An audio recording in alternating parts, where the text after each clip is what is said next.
বঙ্গাই reject করে দিল big বসের অফারকে।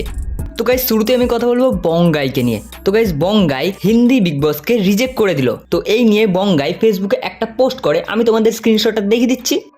ভাই জিও সিনেমা থেকে হিন্দি বিগ বসের জন্য অফার এসেছিল, সেড নো। জানি অনেক বড় অপরচুনিটি, বাট আমি রিয়েলিটি শো ম্যাটেরিয়াল নই এবং আমি প্রচণ্ড বোরিং। তো এই বলে সে হিন্দি বিগ বসকে রিজেক্ট করে দিয়েছে। তো গাইস এবার আমি কথা বলবো দুর্বাদেকে নিয়ে। তো গাইস তোমরা সবাই জানো যে সোশ্যাল মিডিয়াতে আর্টিস্টদের বেশি সম্মান পায় না। তো এই নিয়ে দুর্বাদে তার ইনস্টাগ্রাম রিলসে একটা ভিডিও আপলোড করে। আমি মেট্রো স্টেশনের দিকে ফিরছি ব্লগ করে স্প্ল্যানেডে। মিনওয়াইল এই স্প্ল্যানেডের রাস্তায় আমি এরকম একটা গুণী আর্টিস্টের দেখা পেলাম। এখানে উনি একটা মেসেজ দিয়েছে, হেল্প মি মহাকাল, আর সেই বলে লিখে এত সুন্দর একটা পোর্ট্রেট করেছে উনি, ঠিক আছে। তো আমার একটাই বক্তব্য যে আর্টিস্টদের কোনো জায়গা নেই সোসাইটিতে।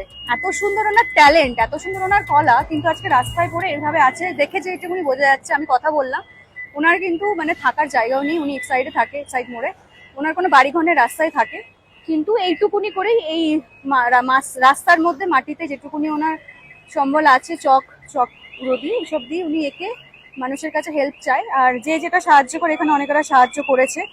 বাট একটা জিনিস আমার বক্তব্য, যে এই মানুষগুলো এরকম অবস্থা হবে কেন? ঠিক করে জামা নেই, ঠিক করে স্নান টান হয়তো করেনি, থাকার জায়গা নেই, মানে যেটুকুনি লাইফ সার্ভাইভিং আমাদের নেসেসিটিস সেইটুকুনি এই মানুষ ট্রাভেল করতে পারে না।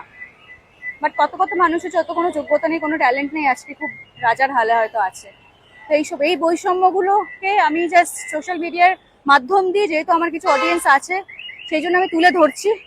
আর তোমরা চাইলে যদি এরকম মানুষ দেখো, আর্টিস্ট দেখো, প্লিজ হেল্প করো।